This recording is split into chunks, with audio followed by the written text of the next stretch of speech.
Hi అండి, నమస్తే. Welcome to my channel అదిరే అనుష. ఈరోజు మన రెసిపీ వచ్చేసి ఎండతో పని లేకుండా అప్పటికప్పుడు చేసుకునే ఇన్స్టెంట్ అప్పడాలండి. టేస్ట్ అయితే చాలా చాలా బాగుంటాయి. మరి లేట్ చేయకుండా వీడియోలోకి వెళ్దాం. వీడియోలోకి వెళ్ళే ముందు అది ఒక చిన్న రిక్వెస్ట్, మీలో ఎవరైనా మన ఛానల్ని ముందుగా చూస్తున్నట్లయితే మన ఛానల్ని సబ్స్క్రైబ్ చేసుకోండి. అలాగే వీడియో నచ్చితే ఒక లైక్ అయితే చేసేయండి. సో ఇప్పుడు దీనికి కావాల్సిన ఇంగ్రీడియంట్స్ ఏంటి, ప్రొసీజర్ ఏంటో చూసేద్దాం. ఈ అప్పడాలు ప్రిపేర్ చేయడం కోసం 1 కప్పు గుండు మినపప్పును అయితే తీసుకున్నానండి. సో దీన్ని మిక్సీ జార్లో వేసి మెత్తగా పౌడర్ లాగా అయితే మనం పట్టుకోవాలి. మిక్సీ అయితే సరే మిక్సీ పట్టయితే చూపిస్తారండి. సో చూసారు కదా, ఈ విధంగా పౌడర్ లాగా అయితే మిక్సీ అనేది పట్టుకోవాలి. ఇప్పుడు పౌడర్ లాగా పట్టిన దాన్ని మనం ఒక జల్లెల్లో వేసి జల్లించుకోవాలి. దీని మొత్తాన్ని ఇప్పుడు వేరొక గిన్నెలోకి అయితే తీసుకుందాము. సో ఈ విధంగా ఒక జల్లెడ తీసుకొని ఒక ప్లేట్ తీసుకొని ఫస్ట్ జల్లించి ఆ తర్వాత గిన్నెలోకి అయితే తీసుకోవాలండి. మా బాబు జల్లిస్తాడంట. నేను చేసే ప్రతి పనిలోనూ నేను కూడా ఉండాలి అంటాడనమాట. సో సరే జల్లించు అని చెప్పేసి వాడి చేతికి ఇచ్చేసాను. సో చక్కగా దీన్ని మనం మొత్తం జల్లించుకోవాలండి. సో జల్లించిన తర్వాత ఇంకా మీకు ఎక్కువ బరకగా ఉందనుకోండి, అప్పుడు ఇంకొకసారి మిక్సీ పట్టుకోండి. మనకి మెత్తని పౌడర్ అనేది కిందకి దిగిపోయింది చూసారా చాలా వరకు. సో ఇది నాకు ఎక్కువ బరకగా ఉందండి. ఇంకొకసారి మిక్సీ పట్టి మళ్ళీ జల్లించి ఈ విధంగా పౌడర్ని అయితే నేను తీసుకున్నానండి. చూసారు కదా. సో ఇప్పుడు ఈ పౌడర్ మొత్తాన్ని మనం ఒక గిన్నెలోకి కానీ లేదంటే ఇందులో ఉంచుకునే పర్లేదు. ఇప్పుడు నేను ఒక గిన్నెలోకి అయితే ట్రాన్స్ఫర్ చేస్తున్నాను. దీని మొత్తాన్ని ఈ విధంగా వేసుకున్న తర్వాత ఇందులోకి టేస్ట్కి తగ్గట్టుగా సాల్ట్ని అయితే యాడ్ చేసుకోవాలండి. ఒక 1/2 స్పూన్ వరకు సాల్ట్ యాడ్ చేసుకోండి. ఇది వచ్చేసి వంట సోడా అండి, బేకింగ్ సోడా అంటాం కదా. సో అది కూడా ఒక 1/2 స్పూన్ వరకు యాడ్ చేసుకుని ఈ ఉప్పు అలాగే వంట సోడా చక్కగా ఈ పిండిలో మొత్తం అంతా కలిసేలాగా కలిపేసుకోవాలి ఫస్ట్ చేత్తో. ఆ తర్వాత కొన్ని వాటర్ పోసుకోవాలి.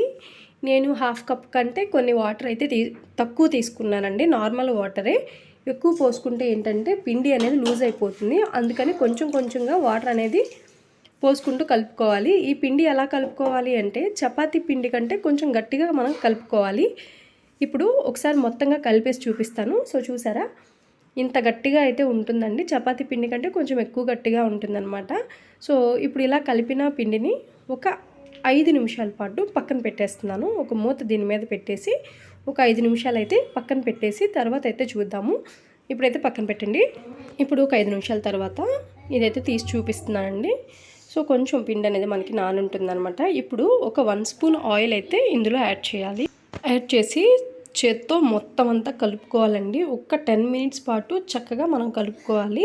ఇది కొంచెం గట్టిగా ఉంటుంది కాబట్టి ఇది మనకి సాఫ్ట్ అవ్వాలన్నమాట. చపాతీ కర్ర ఉంటుంది కదా, కర్రతో బాగా కొట్టాలి. ఒక 10 మినిట్స్ పాటు కొట్టండి. లేదంటే రోల్లో చిన్న పత్రం ఉంటుంది కదా, చిన్న రోల్లో, సో దాన్ని పెట్టైనా సరే ఒక 10 మినిట్స్ పాటు ఈ విధంగా కొట్టుకున్నారంటే పిండి అనేది మనకి చాలా సాఫ్ట్ అవుతుందన్నమాట.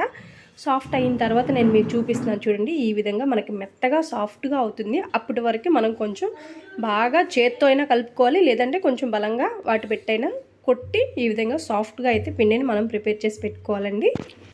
సో ఇప్పుడు చూడండి, ఈ విధంగా దీన్ని 2 పార్ట్స్ అయితే చేస్తున్నానండి. సో ఇప్పుడు చక్కగా దీన్ని రోల్ చేసుకోవాలి సన్నగా. మనం వీడియోలో చూపిస్తున్న విధంగా ఈ విధంగా చేత్తో అనుకుంటే చక్కగా రోల్ అవుతుందండి.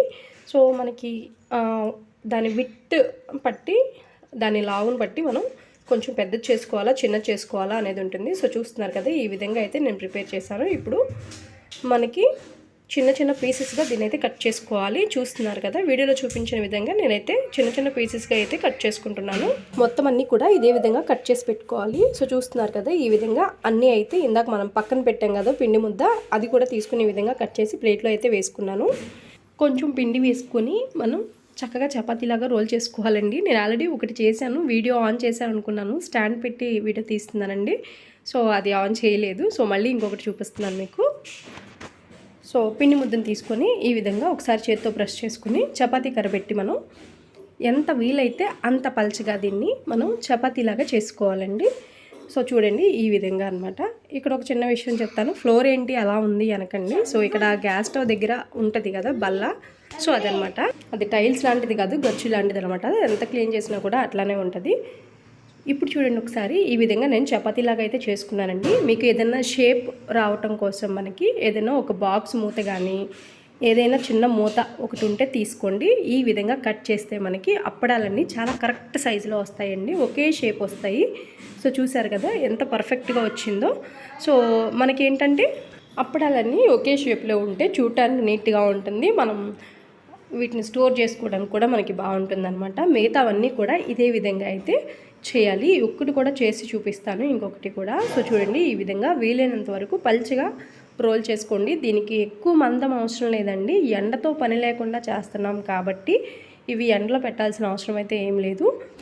ఇవి ఫ్యాన్ గాలికే మనకి ఆరిపోతాయండి.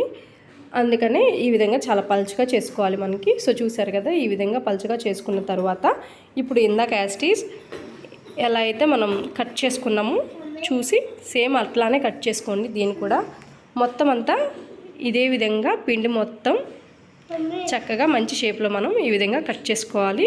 చూడండి, ఈ విధంగా థిక్నెస్ ఉంటే చాలండి, ఎక్కువ అవసరం లేదు ఈ అప్పడాలకి. మొత్తం అన్నీ కూడా ఇదే విధంగా చేసుకుని నేను ప్లేట్లో అయితే పెట్టుకున్నానండి. సో చూసారు కదా ఎన్ని వచ్చాయో నాకైతే. ఈ ప్లేట్లో కొన్ని, ఇందులో అయితే కొన్ని వచ్చాయి. ఇప్పుడు వీటిని మనం ఫ్యాన్ గాలికి అయితే ఆరపెడదామండి. ఇప్పుడు ఏదైనా ఒక కాటన్ క్లాత్ ఏదైనా ఒక పల్చని తీసుకోండి. దాని మీద ఈ విధంగా చక్కగా కొంచెం దూరంగా ఆరబెట్టేసుకోండి. దీన్ని వన్ సైడ్ ఒక గంట, అదర్ సైడ్ తిప్పిన తర్వాత ఇంకొక గంట, ఒక సైడ్ ఒక గంట, ఇంకొక సైడ్ ఇంకొక గంట.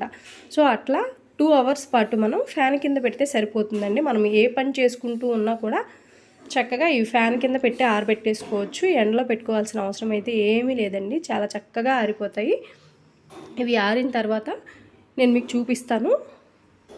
సో ఇప్పుడైతే ఫ్యాన్ కింద అయితే ఆరపెట్టాను నేను. ఇప్పుడు ఒక గంట అయిందండి. ఒక సైడ్ ఆరిని కదా, ఇప్పుడు 1 అవర్ అయింది కదా, ఇంకొక సైడ్కి అయితే నేను ఇవి మొత్తాన్ని కూడా తిప్పేసుకుంటున్నాను. ఈ విధంగా తిప్పి ఇటువైపు కూడా ఒక గంట ఆరనిచ్చారంటే చాలా పర్ఫెక్ట్గా మన అప్పడాలు అనేవి రెడీ అయిపోయాయి. మొత్తం అన్నీ కూడా ఇదే విధంగా తిప్పి పెట్టేసుకోండి. సో ఈ విధంగా అయితే తిప్పి పెట్టాను నేను. సో ఇటు సైడ్ కూడా 1 అవర్ ఆరిపోయాయండి. ఇప్పుడైతే మొత్తానికి చక్కగా ఇవి మొత్తం ఆరిపోయాయి. ఇప్పుడు ఒక ప్లేట్లోకి అయితే తీసుకుంటున్నానండి. ఇక్కడ ఒక విషయం చెప్తాను, మీరు అప్పటికప్పుడు వేసేసుకోవాలంటే ఇవి ఆయిల్లో డైరెక్ట్గా వేసేసుకోవచ్చండి. కానీ కొన్ని రోజులు స్టోర్ చేసుకోవాలంటే మాత్రం దీని మీద తెల్లటి పిండి లాంటిది ఉంది కదా, దాన్ని ఇప్పుడు మీరు ఏ క్లాత్లో అయితే పరిచారో అదే క్లాత్తో కొంచెం తుడిచేసి ఒక అరగంట పాటు ఎండలో పెట్టి ఒక డబ్బాలో స్టోర్ చేసుకోండి. అప్పుడైతే మనకి ఎన్నాళ్ళైనా నిల్వ ఉంటాయి. ఇప్పుడు స్టవ్ ఆన్ చేసి కడాయి పెట్టి ఆయిల్ అయితే వేసాను. ఈ అప్పడాలు ఎలా ఫ్రై అవుతున్నాయో చూద్దాము ఇప్పుడు. సో చూడండి, చాలా చక్కగా ఫ్రై అవుతాయండి. 2 సైడ్స్ కూడా ఈ విధంగా ఫ్రై చేసుకోండి. జస్ట్ ఆయిల్ బాగా హీట్ అయిన తర్వాత వేసుకోవాలి. సో చూసారు కదా, చాలా అంటే చాలా పర్ఫెక్ట్గా ఫ్రై అవుతాయి. టేస్ట్ కూడా చాలా బాగుంటుంది. ఒకసారి ఈ విధంగా ట్రై చేయండి. వీడియో నచ్చితే లైక్ చేయండి. మీ ఫ్రెండ్స్ అండ్ ఫ్యామిలీ మెంబర్స్కి షేర్ చేయండి. Thanks for watching.